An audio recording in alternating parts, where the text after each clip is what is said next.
Olá, meu amigo, minha amiga, bem-vindo. Vamos falar de livros. Aqui no meu canal, aqui nas minhas redes, agora eu quero tratar de bons livros, ou de livros não tão bons às vezes. Hoje eu quero começar a falar de uma obra que me agrada muito e que, vamos dizer, ela está na linha do Concílio Vaticano II. É um texto que eu trabalho há muito tempo nas aulas de liturgia, na faculdade de teologia, com seminaristas. É a obra A Liturgia da Igreja, do bispo Julián López Martín. Esta obra, que foi publicada este ano pela Vozes, ela já foi editada uma vez no Brasil pelas Paulinas, em 2006, com o mesmo título, mas com capa e diagramação diferentes, evidentemente. Esta obra, para que vocês possam entender o valor dela, ela foi publicada originalmente na série de manuais de teologia da Báquia, Sapientia Fidei. Essa série ela é mais ampla, variada. Agora a Vozes também publicou Cristologia, do Olegário Gonçalves de Cardedal, que é desta mesma coleção. Por que eu quero começar com este livro? Porque o próprio concílio começou falando de liturgia. E como Paulo VI, depois Bento XVI mesmo disseram, começar com a liturgia é dar a prioridade para Deus, é começar a falar do essencial, é começar a fazer um discurso autenticamente teológico, no qual Deus está no centro. Qual é o mérito desta obra? Em primeiro lugar, a minha experiência como coordenador de curso de teologia, como docente de teologia, me ensinou que, infelizmente, no Brasil, nós ainda somos carentes de uma variedade de bons manuais de teologia. Claro que os manuais são sintéticos, eles tendem a simplificar certas questões para tornar os problemas que eles apresentam mais acessíveis, mais didáticos para iniciantes. Mas mesmo assim, não se faz, vamos dizer assim, uma boa aproximação da ciência teológica sem uma visão de conjunto, sem um panorama que não seja nem hiper especializado, ao ponto de tratar de questões muito específicas e que tornam o livro inacessível ao leitor comum, e também não podem ser superficiais, ao ponto de não oferecer algo substancioso ao leitor. Esta obra, eu acho que ela é muito equilibrada e tem o mérito de apresentar uma teologia litúrgica bem na linha do Concílio Vaticano II. Por quê? Para que vocês entendam antes que eu fale da estrutura do livro em si mesma. Vejam bem, Julián López Martín mostra que a ciência litúrgica, que se desenvolveu sobretudo um pouco antes do Vaticano II e depois dele, ela tende a ver a liturgia sob 3 pontos de vista. Liturgia como mistério, liturgia como ação, ou rito, ou culto, ou celebração, e por fim, liturgia como vida. Essa estrutura tripartite vai dominar a redação do manual como um todo. Se vocês tiverem a oportunidade de tomar esse livro em mãos, de comprá-lo, e recomendo que o façam vivamente, o livro tem 572 páginas, ele começa com um capítulo, Ciência Litúrgica e Formação Litúrgica. Aqui ele vai dizer como que se faz ciência litúrgica. Então, é um capítulo, vamos dizer assim, metodológico, epistemológico. Logo em seguida, começa uma divisão por partes. Parte 1, o mistério na história. Eu acabei de dizer para você que a visão geral do livro é a liturgia como mistério, ação e vida. Então, a primeira parte vai falar do mistério na história. A liturgia na economia da salvação, o que é a economia da salvação, a liturgia como obra da Trindade, do Pai, do Filho e do Espírito Santo, e a liturgia como a salvação na história. Depois, a plenitude do culto verdadeiro, a liturgia na história, o movimento litúrgico, o Vaticano II e a reforma litúrgica pós-conciliar, ritos e famílias litúrgicas. Vejam, muito bem, as 2 palavras que dominam esta primeira parte do livro são mistério e história. Então, o mistério de Deus, o mistério pascal de Cristo se faz acessível na liturgia. O mistério de Deus se faz história da salvação, porque Deus toma a iniciativa de se revelar ao ser humano para estabelecer, como diz a Dei Verbum, uma relação de amor, de amizade com Ele. Então, a primeira parte é justamente isso, o mistério de Deus. A segunda parte é a parte da celebração, da ação. Veja, a liturgia é, sobretudo, ação litúrgica, celebração, tornar célebre aquela ação.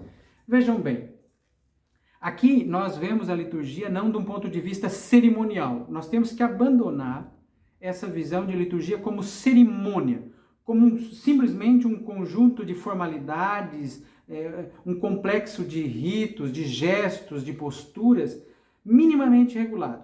Isto faz parte da liturgia, a rubrica faz parte da liturgia. Celebrar de acordo com os livros litúrgicos é nutrir a unidade da igreja. Porque se você celebra a partir de um livro de oração comum, seguindo as normas litúrgicas comuns, você está se integrando num corpo que celebra do mesmo modo. Então a rubrica é importante. Só que uma coisa é valorizar o sentido teológico da norma litúrgica, outra coisa é reduzir o culto litúrgico a uma série de exterioridades vazias, né? sem conteúdo, ou apenas como cerimônia, como formalidade. É o que muitos que passam pelas nossas catequeses têm como visão. Às vezes a celebração da primeira comunhão e da crisma são formaturas religiosas, ou seja, são cerimônias pelas quais eles têm que passar, mas depois de passar por elas, eles as abandonam. Então, aqui entra a celebração como ação, como rito, como a celebração comunitária, aquele rito comunitário. Aqui vai aparecer nesta parte 2. Então, quais são os capítulos? A celebração, a palavra de Deus da celebração, que é algo que o Vaticano II recuperou vivamente, a oferta mais abundante de perícopes, de textos, de trechos da Bíblia nas celebrações litúrgicas. Ou seja, não há liturgia sacramental sem a precedência, né, a antecipação nessa celebração de uma liturgia da palavra que vai dar sentido a essa celebração sacramental. Então, logo depois, se nós temos a celebração, a palavra de Deus, é a palavra de Deus que convoca. A primeira ação litúrgica é a ação de Deus, que convoca, que transforma esse povo disperso numa assembleia. Nunca esqueçam que eclesia tem a ver com convocação, ou seja, a voz de Deus ressoa e as pessoas dispersas se reúnem como uma assembleia de Deus, para celebrar. Então vem o tópico da assembleia. Essa assembleia celebra, sobretudo, participa, sobretudo, pelo canto, pela música. Mais um capítulo desta obra. E depois, mas a gente não só canta, a gente reza, existem orações proferidas, que a rigor muitas delas podem ser cantadas, né? Mas qual é a estrutura da oração litúrgica? Ou seja, quando eu falo oração litúrgica aqui, pensem nas orações menores, como coleta, oração sobre as oferendas e pós-comunhão. E temos as orações maiores, oração eucarística, as orações de consagração, as orações de ordenação, né? De bispo, presbítero, diácono, as grandes orações da profissão religiosa, da bênção abacial e assim por diante. Então, como que se reza na liturgia? Depois vem vários outros temas, como a comunicação e a linguagem litúrgica. Por que é tão importante falar de comunicação e linguagem litúrgica num livro que está na esteira do Vaticano II? Porque o Vaticano II começou com um discurso teológico, mas tinha uma preocupação antropológica, ou seja, Deus se revela, mas como que esse homem, essa mulher recebem essa revelação? Ou seja, você não pode ignorar o dado da natureza, o dado da cultura, porque você pode ter uma série de símbolos, uma série de palavras bem estruturadas, mas você precisa saber como essas palavras e esses símbolos se comunicam, ou comunicam o mistério para aquele homem e aquela mulher que estão sentados nos bancos das nossas igrejas. Então aqui essa dimensão antropológica vai aparecer. Por isso, logo em seguida, ainda na parte 2, vem um capítulo sobre o simbolismo litúrgico, o tempo e o espaço. Essa segunda parte, quando fala de tempo e espaço, vai falar o sentido teológico do tempo e o sentido teológico do espaço. A parte 3, né, que é a parte que vai tratar dos sinais do mistério. É toda uma parte dedicada à teologia litúrgica dos sacramentos, dos 7 sacramentos, que não preciso me deter tanto nisso.